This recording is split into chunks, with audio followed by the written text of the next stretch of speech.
Lockdown के बीच गरीब और मजदूरों के सामने रोजी रोटी का संकट है। शासन की तरफ से गरीबों के लिए राशन के साथ तरह तरह की मदद मुहैया कराई जा रही है, लेकिन महोबा में एक इलाका ऐसा भी है जहां गरीबों तक कोई मदद नहीं पहुंच रही है। सदर कोतवाली के बजरिया मोहल्ले में कई आदिवासी परिवार झुग्गी झोपड़ी डालकर रह रहे हैं। लॉकडाउन के बीच यहां रह रहे लोगों का काम बंद हो गया है, तो बजरिया मोहल्ला में रह रहे परिवार किसी भी तरह से अपना गुजर बसर कर रहे हैं। यहाँ रह रहे लोगों को एक वक्त भूखा ही सोना पड़ता है। लोगों का ये भी कहना है कि सरकार की तरफ से उनके पास कोई मदद नहीं पहुंची है। प्रशासन की तरफ से भी इन लोगों का कोई ध्यान नहीं दिया जा रहा।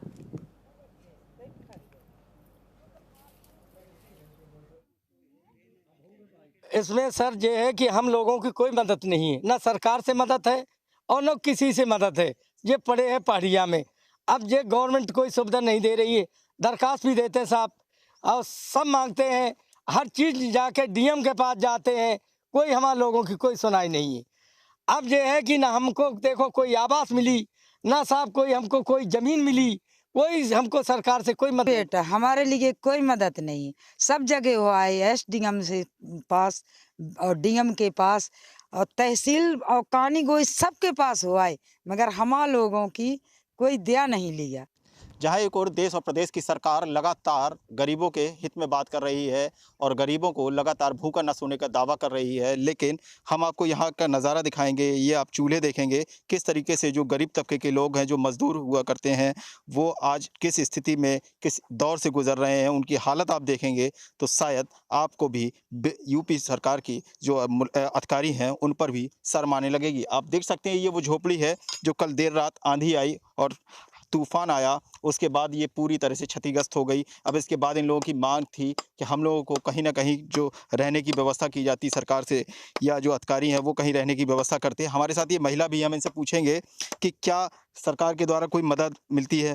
क्या नाम है आपका? संजू। अच्छा, क्या खाने पीने की कोई व्यवस्था होती है यहाँ? नहीं। क्यों? एक टाइम देते हैं। एक टाइम? कौन आता है देने? बे गुरुदेव वाले। सरकार नहीं आती? हाँ। दूसरी टाइम क्या करती हैं? अपने जेयू से थोड़े चावल बना लेते हैं, लड़के बच्चन के खवा देते हैं। पेट भर जाता है? नहीं भरता, थोड़े थोड़े खा लेते हैं, नहीं मुँह से पेट भरता। चावल में नहीं पेट भरता। नहीं भरता। हाँ। तो क्या करती थी आप लोग काम इसके पहले? जय जाते थे उसे थोड़े मांग जू के ले आते थे, तो आटा माटा ले आते थे। अच्छा, अब पेट भी नहीं भर पाता रात को? अब पेट भी नहीं भर पाता है। हमारे साथ दूसरा क्या कर रही हैं आप लोग?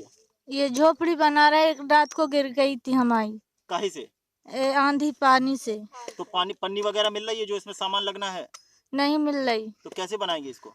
ऐसे बनाएंगे धोती वोती लगा के। अच्छा, हमारे साथ दूसरी महिला भी है, हम इनसे भी पूछेंगे कि किस तरह की सरकारी जो मदद है वो आप लोग। क्या नाम है आपका? मीना।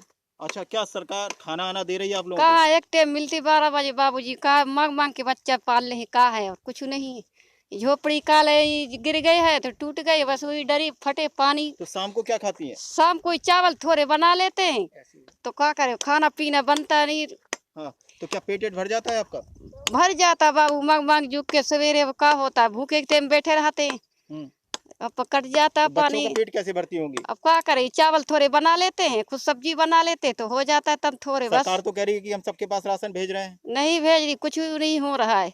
एक टाइम 12 बजे वो आता है, बस सवेरे पानी चावल वाल बना लेते, बच्चे दिन भर थोड़े भूखे बैठे रहने, क्या करे।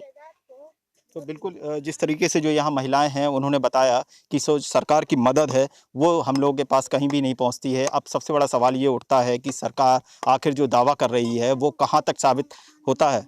सरकार का जो दावा है वो वास्तव में गरीबों तक नहीं पहुँच रहा है।